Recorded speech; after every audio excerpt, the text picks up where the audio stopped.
All right, guys, welcome to the Higher Level Podcast. I have Mr. Ryan Urbanski in the studio with me today. What's up, buddy? What's going on? Same old, same old. How you been? I'm fantastic. That round of applause, it never gets old. No, it's I love pretty it. cool. It is pretty cool. So, Ryan, you've been with us for how long now? 2 years. 2 years. It's about 2 years exactly, right? Yep, November 2019. November 2019. What'd you issue your first year in the business? 457,000. 457 grand. And do you remember the sense of urgency you had when you started? Oh yeah. What was that like? The sense of urgency I had.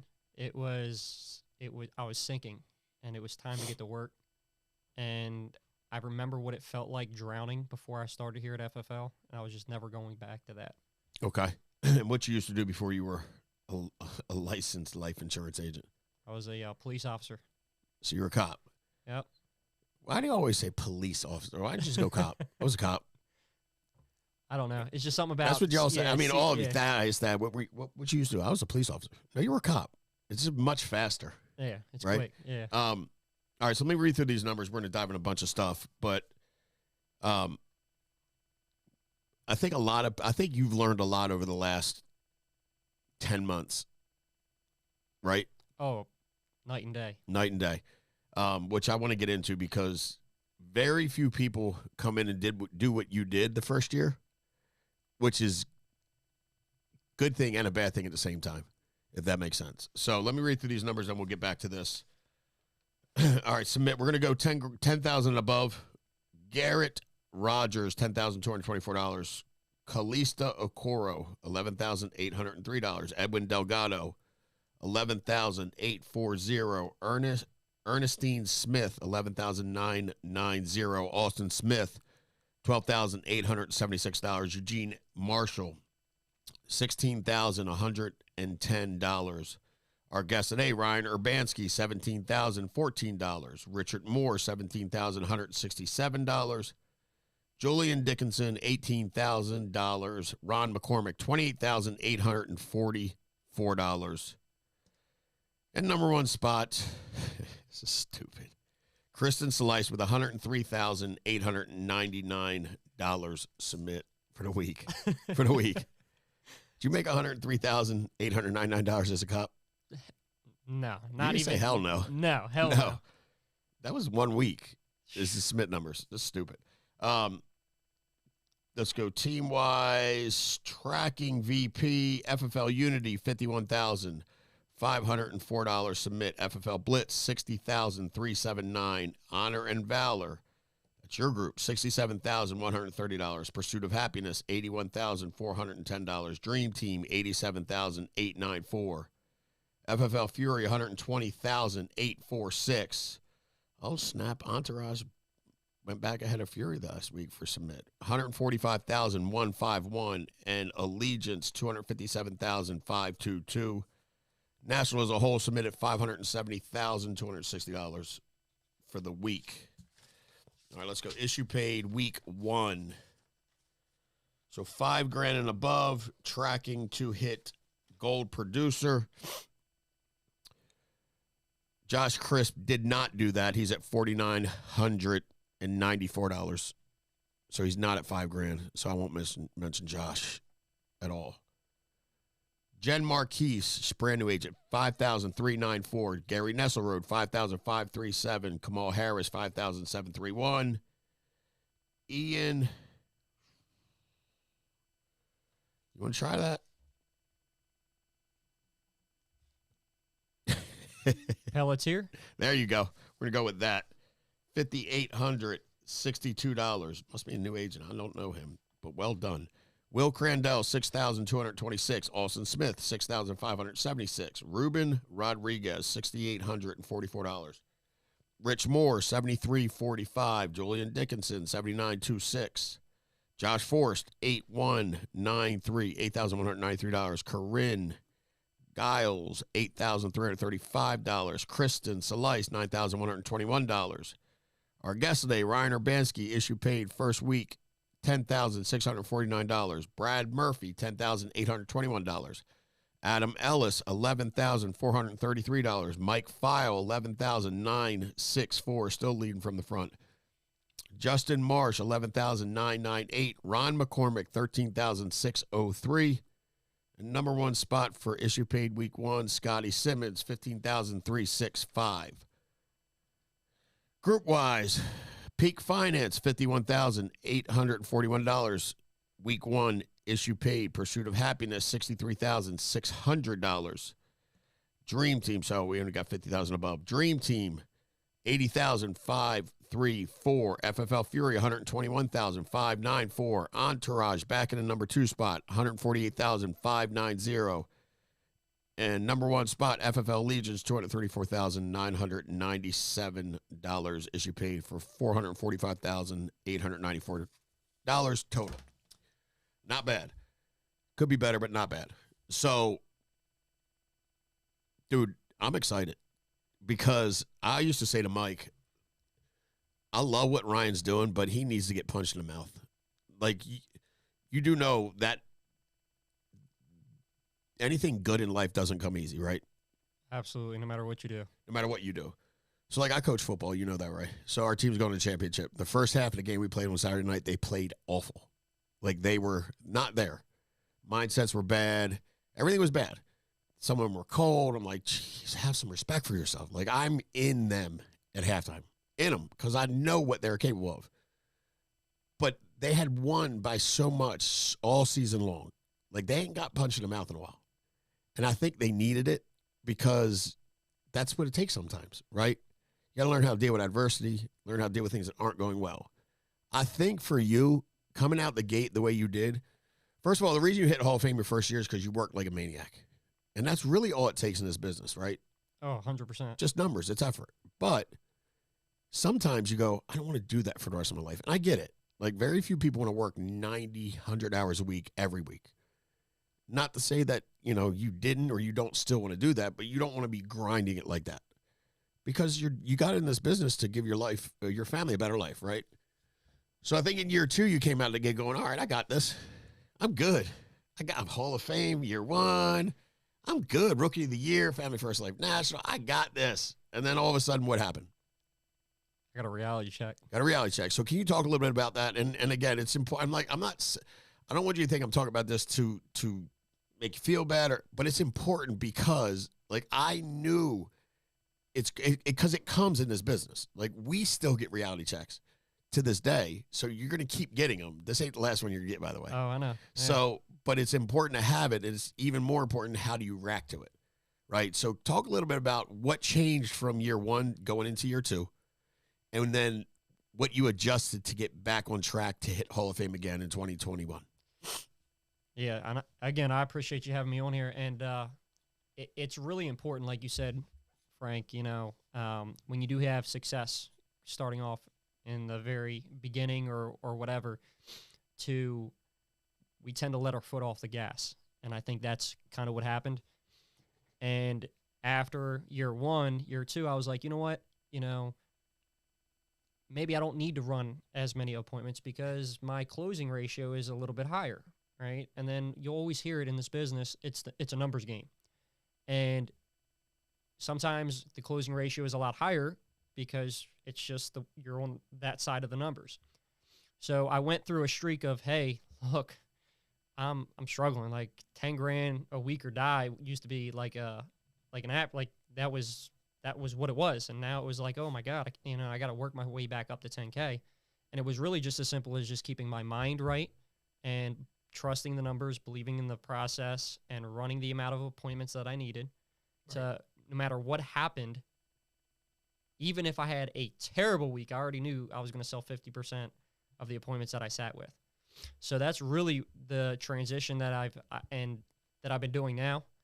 And the reminder that you always say, hey, are you going to hit Hall of Fame or what this year? Right. Now it's like, it's time to get to work. And I think I procrastinated too long, and that reality check, I just was like, all right, well, this is still just enough to get by. And then when I decided, you know what, I'm just going to continue to work, and I'm going to scale up what I'm doing and get back what I used to do. That now you're seeing $10,000, Right. $6,000, $7,000 in a day because I'm running the numbers. Sure. What did you issue last month? 50. It was 50 grand. Okay. And some change. I don't know the exact number, but What's the most you've ever deposited in a day or a week here? Say a week. What's the most you ever made in a week? I'd probably say about 17 grand in a week. 17 grand in a week. That's close to $1 million, by the way. It's Yeah. 20 grand a week to get to $1 million. So so your lead flow changed too. It did. Talk about that, because it's, dude, honestly, and I always say this to new agents, the three things that we need to get good at, and nobody that hears this when they're starting believes me, but the three things are your schedule, your lead flow, and your phones. In that order, yeah. In that order. But if one of them are off, your results are off. I don't give a rip what you know about products. I don't give a rip how good you are selling. If those three things are good, your numbers are going to be there. And you started changing the lead flow, and I never understand this. Like, it was working. Yep. Why did you? What made you change? Like, some of the leads you were buying. What? I mean, again, were you listening to podcasts? Did you hear something? But you changed. Almost did like a 180. Like, I'm doing this now. I'm not doing this at all. I'm going to this. You want to know what happened? Absolutely. I started comparing myself to people that I couldn't compare myself to, and I remember I had this conversation, and me and you as well. You were like, nobody's really hit Hall of Fame off final expense before, right? Right. And I'm looking at guys like Steve G and Right. Houston Padden, and I'm like, dude, they're throwing up some huge premium with mortgage. I'm like, you know what? I'm doing amazing with final expense, so let me just cut back my final expense and let me go to mortgage. And the problem was, I didn't get a full grasp of what mortgage was, nor did I have any idea what I was doing. And I took away something that was already working. Your bread and butter. Yeah, and that's when I crumbled. I mean, I really did. Yeah. And I cut back the leads, and then I'm like, oh, I got mortgage BPLs now. They're going to take off, and next week I'll have them. And then I was like, my gosh, it's been 3-4 weeks now. You I'm still like, got no leads. Now I'm like digging around for leads, and then my schedule's all messed up. So that's really what happened. And it's funny too, because sitting where I'm sitting, and again, you're building your house, you got bunch, your group's doing well. You'll see things, and you'll know it's going to not work, or you think you know one thing and then it's another. But like, I was sitting back going, that's a bad idea. I know you told me too. You told me too, and I didn't want to listen. Killing it. And then you're like, I don't have no money. I'm like, what? What do you mean you have no money? You were like, I only got 70 grand in the bank. I was like, dude, I've been doing this for 12 years. I didn't have 70 grand in the bank till last year. like you had 70 grand in your account after year one. I was dying. I'm like, it must be nice if that's what you consider broke. But it's good because, again, I think now you have the idea of how to help people that go through stuff. Because when you have no issues, like when you're great at everything and someone comes in and struggles, you're like, I don't get it, dude. It's easy, right? It's easy. Yep. And it's not easy. It's simple what we do. It's not easy. So I think that will do more for you than you can even imagine, just because you'll have some empathy for people that go through some stuff now, when back in the day you had no patience. Oh, I'm going through it now. And I think the problem, and just from a personal perspective, as far as, I was trying to grow, but then I had people that were struggling in the beginning and I couldn't relate to. Right. And I couldn't relate to them, and I wasn't, saying, hey, why don't you reach out and talk to this person? But now I can relate because I know I've been up and down. Sure. And I know what it takes to get out. So, having those conversations with people, it's really been a great experience, both for me personally, and it's been able to help other agents. Well, and you're more relatable, by the way. Like, seriously, if you come in out the gate, you start issuing 400 grand and you never have any issues, people can't relate to you. Oh, you're right. You can't. People like messed up. Oh yeah. It's a lot Builds more characters. attractive. It Yeah. makes them feel. It makes them feel because they're messed up. We're all messed up. And I look at you. If you're perfect, I'm like, I don't want to be around that fool. Makes me feel bad. I know. We're like, who's this Right? guy? So, tell me a little bit about your lead. What you have now? What's your schedule now? What your lead flow is like now? And then I also want you to talk about what you do on the phones. A little bit about the in-home. We've got about 15 minutes left. Would you take it from here? But again, tell me what your schedule is. Tell me what your lead flow is. Tell me how long it takes you to dial, what you say on the phone, then what you do in the home, and then we'll wrap it up. Gotcha. So I'm buying all types of different leads. I'm dealing with the final expense, direct mail. I'm dealing with mortgage protection. I'm also dealing with, I've been going back into the CRM, and I'll get 1, 2, 3 month old mortgage with and without image. And I'll also supplement it with internet, because now I know that I can never have too many leads, right? And I think that was also a problem that I had in the beginning, was like, oh my gosh, like I don't want to buy too much leads. I just kind of want to stretch this out. And what would happen is after dial day, then I get upset because I didn't book the amount of appointments that I needed because I didn't have enough people to call. So my dial days, Mondays are non-negotiable. Doesn't matter. I mean, pretty short of my wife going in, God forbid she ever got pregnant again. We have another kid. We're not to that stage yet, but if we were to have a third child, short of her being in the hospital on Monday, I'm going to be here on Monday. I have to, because Monday sets up how the rest of my week is going to go.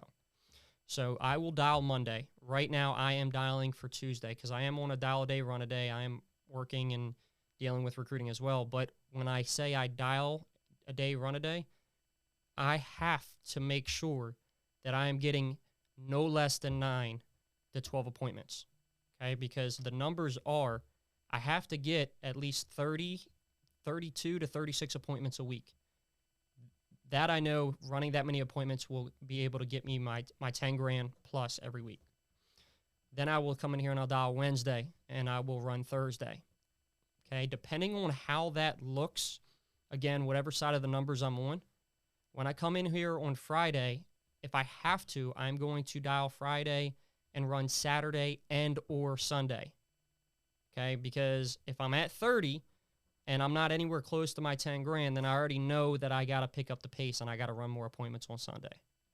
Okay, so it's hard, Frank, because, with a wife and kids, you say, hey, want to put some time to the side for them, but they understand that daddy's got to go to work. And as long as daddy does well, that Sunday, I can have some time on Sunday for the family.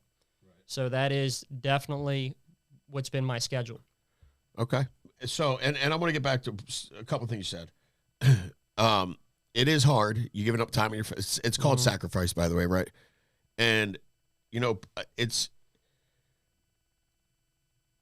one of those things that if you want to get somewhere and it's somewhere that most people aren't, first of all, you're going to have to sacrifice. Yep.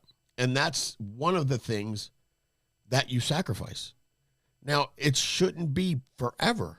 It's a period of time that you sacrifice to have something that 99.9% of the people in America, in the world, don't have.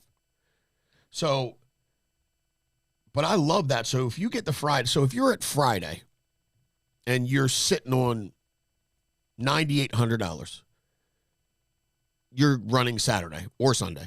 Correct. If you get to Friday and you're at $5 grand, you're running Saturday and Sunday. Yep, I have to.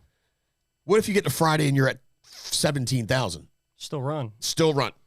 That's the most important thing you said. Still run. It doesn't matter because, again, my non-negotiables are, again, my 30 appointments, no matter what, I got to get between 30 to 30, or what I say, 32 to 36. 32 to 36, yep. Okay, so I got to get that no matter what. I don't really care, and I think the crazy part is it's you got to have some sort of mental toughness and say, look, whether I just did 17 grand or not, like, you still got to work just like you're broke, because it's not about your bank account. It's about the families. And that's the schedule that I put in place already, so I don't deviate from that. So no matter what, I'm dialing on Friday and I'm running Saturday. Even if I hit my numbers by Friday and I still run Saturday, my day off, Frank, is not a day off. I mean, I'm still dealing with recruiting and things like that. but it just means that I can physically be present for a couple hours with my family. Right. So, but yeah, that's you got to, because as soon as you take your foot off the gas and you don't run on Saturday, then guess what happens? If you only write 17 grand for that week, then the next week maybe you only do 6, right? And then you didn't hit your numbers, and then you get charged back. Yeah, and then you get a charge back. Yeah. So you got to stay ahead of it. No, I'm with you. That's huge, because a lot of folks would go, "Hey, I did 17. I've earned a day off." Yeah. And it's not like, listen, y'all are you're 1099 subcontract. Do whatever you want to do, but from experience, that's when it bites you. Oh yeah. Everybody asks me, they're like, "Oh, so you just wrote all this business. What are you doing this weekend?" Working. What are you doing? "Oh, I'm going playing cornhole." That's weird, but go ahead. Like I got to go to work. You know what I mean? Like I'm, and again, these are people that aren't in the business, that, work a regular 9-to-5 job. That's right. Explaining to them, look, there are certain non-negotiables that I have that I have to stick with. That's right. And sorry, that we don't get to hang out and drink beer, which it doesn't really do anything for me anyways. But sorry, I can't play cornhole. I got to work. So, like, if you see how much I make and you want to do it, give me a call. But I'm working on the weekends. Well, I think, too, it's like when you work as hard as we do here, when you have the time off, you don't want to do dumb stuff. You don't want to go play cornhole and drink beer. No. You do want to be with your family. You got young. How old are your kids? 10 and 6. 10 and 6. I'm like, dude. He's like, oh, you're actually home on a Friday at 9 o'clock. I'm like, yeah. He's like, why don't you come over? I'm like, no, dude. Like, I want to spend time with my family. That's right. That's right. That's it. You sacrifice the time with your family throughout the week. Yep. And when you get it, you get it. So, all right, perfect. So that's your schedule. Tell me a little bit. So what kind of leads are you calling? How many different types? Mortgage. Okay. Like direct mail. And there's all kinds of different direct mail that I'm utilizing. Final expense, the mailers. I also dump into the system, the CRM system. Like, everybody's like, oh, I don't have $30. Dude, they're the same thing. Just hop on. You get the discounted stuff I've dialed through. And they're like, oh, I just talked to 9 people and they were dead. And I was like, okay, how many did you book? Like, you got 4, right? You spent $200-$300 and you just made like $3 grand. Like, who cares? Right? So I'll still dump into the CRM and I'll still get that stuff, because guess what? If I dial through or I buy it and I don't need it, I can pass it along. Right. So that's right. The direct mail, final expense, mortgage, internets, and then I will do the mortgage in the CRM, like the 1, 2, and 3 month old. The reworks. Yep. Yeah. That's money in there. So much money. I'm like, they're like, yeah, somebody came out, and I'm like, what'd they write you? And they'd say something. I'm like, ooh. Yeah. Yeah. Ooh, are you sick? Yeah. No, I'm healthy. Ooh, I don't know why they gave you that product. Oh my gosh. you got like an oxygen tank? Because you sound pretty healthy. All right, what I'm going to do is I'm going to be out there tomorrow, morning or afternoon, work better for you. Right. That's fantastic. All right, so tell me a little bit about what you do when you get home. We got 7 minutes left. Do you think what do you think you're better at? Final expense or mortgage protection? If I had to break down the numbers, I mean, mortgage, I have a better sit ratio, but final expense, I can book more appointments and I can help more families. So I don't really think that's a fair question, because like I'm just starting to dabble in mortgage protection. Sure. Okay. Well, then I'll tell you. Why don't you talk to me what you do when you get in a final expense appointment? Okay. So because that's the bread. Listen, it's never going anywhere. Mortgage now look, we have leads that are older. But like the rates are 2.5%. People are refinancing like all crazy. The time. Yeah.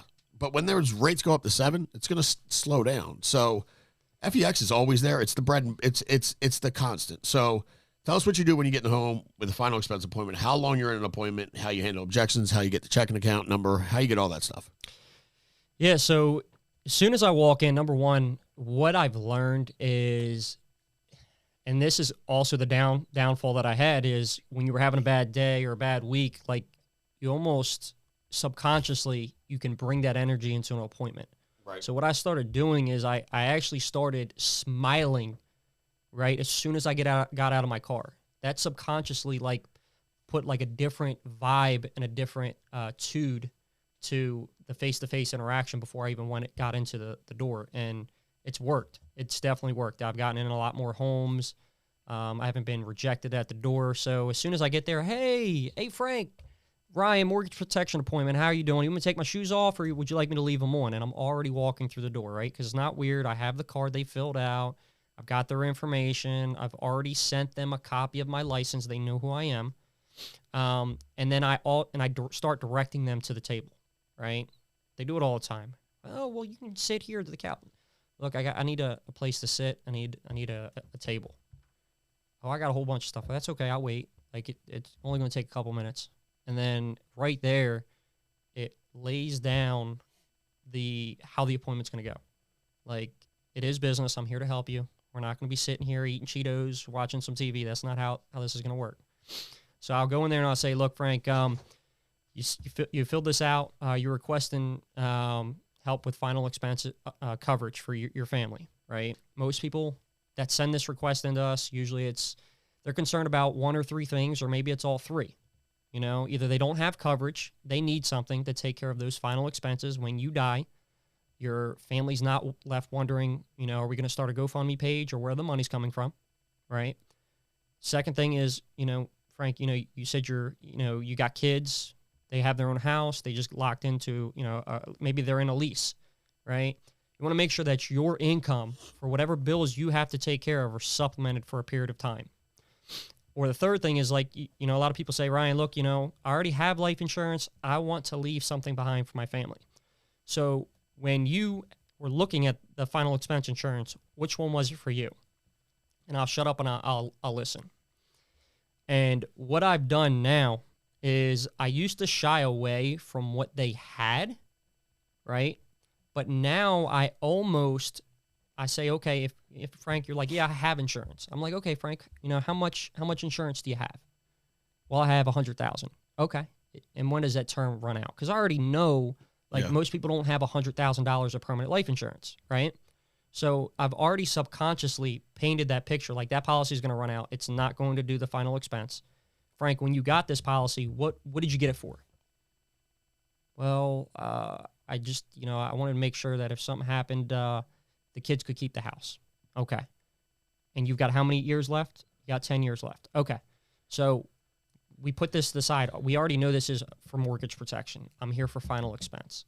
What else, Frank, do you have in place right now that's going to accomplish the goals that you just told me you want to take care of, right? Then what I'll do is I'll really start talking about why you would want to get this. Who is going to be the people that are going to benefit from this policy? And I want to know their names. I want to know if it's my son, Zach. I want to know what Zach does, because I don't want to hear an objection later on. Well, Zach is pretty well off. You know, Zach will just be able to take care of everything himself, right? Well, Zach has 3 kids. Zach has a mortgage. You know, Zach doesn't have enough money to take care of his bills, your bills, and come out of pocket with $25,000. And it's not Zach's responsibility. Correct. And I'll tell them that, right? Right. And I'll get them to agree, because once they agree, they can't go back on what they just told me. Right. Because that's weird. So I'll go into it, and, you know, after I go through that, I understand their why, who we're here to do, what it looks like now if something happens and you don't have the coverage that you need. What does that look like? Is Zach out of the country? Right. Is Zach live 3 states away? Is he going to have to put his 3 kids on an airplane? Sure. And take 2 weeks off of work, and now he has no income? Like, what does that look like? And I walk them through that. So I'd say, Frank, now, look, we don't really have anything in place right now to help you accomplish your goal. So what we're going to do is, my job is pretty simple. I'm an underwriter. So what I do is I take a look at the options that we can qualify for. Unfortunately, I can't tell you whether you're approved or you're not. What I'm going to do today is I'm going to submit an application to the carrier for coverage. Now, the carrier will come back between 1 to 3 days and tell us whether you're approved or you're not. Once you're approved, between 24 to 72 hours later, that payment will come out, and that is when the policy will go in force. Now, I like that because, Frank, when I say that, it leaves it open for an objection about the banking information. Right. Or when the draft, when do you need the money? Right. Okay. If they're like, well, you know, things are kind of tight. What, like, you know, can we start at this date? I don't get it that often. They usually just agree. Right. So after I go through that, then I'll say, okay, I'll go through the health questions. Okay. And depending on what the health questions are, whether it's going to be a CBO 100, then I can start diving deep into the living benefits, right? I know you're concerned, Frank, if something were to happen to you, if you were to die, but what happens if you were to have a stroke, right? Right. Now your income's lost, right? Because now I understand that, they're healthy, they're eligible for this product. Then, again, what I'll do is I'll give them the options, Americo, Prosperity, Aetna, whatever it is. And what I'll do is I'll take a look at it, and then I will show them the max. Right. And I show them the max because you'd be surprised what people can afford when they want something bad enough. No doubt. Like, they'll make it happen. 100%. And I give them 6 options, pick, and there is no right or wrong answer. Obviously, the only wrong answer is not doing anything today because that's not going to help your cause. Right. And if you pick something that's out of your budget, I can't help you either. So go ahead and grab your license and avoid a check, and we're going to see if we can get you approved. That's it? That's it. Not complicated. No, it didn't seem complicated. You run your appointments like you were a cop too, don't you? Yeah, I bet you do. I turn the TV off. We'll sit down. They get up and walk away. I'm gonna be like, I'm gonna need you over here, Frank, because I don't have a lot of time. I got a lot of people to help out. So it's fair. It's assumptive. Yeah. Right. Like, I'm busy. Like, yeah, no doubt. I'm and here to help people you. will abuse your time if you don't. If you let them, they will absolutely waste your time. All right, so we rolled a little over, but this is good stuff. I mean, if you had one piece of advice to give any agent looking to do $400,000 in a year, what would it be? Work hard. Stay humble. Okay. Understand you're going to have ups and downs. We all go through it. Don't slow down when it gets good. Don't slow down when it gets troublesome, because guess what? It's all you. Right. It's always been me. It's always been on me, whether I've had good weeks or bad weeks. But if you stay persistent, keep your head up, keep your mind right, you will do. You can do. Anybody can do $400,000 if you put in the work. I agree. Well, dude, thank you so much for sharing with us today. I greatly appreciate you. I'm proud of you. Looking forward to 2022, man. Guys, let's make it a huge week. If you have any questions, reach out to Ryan. He's willing to help anybody.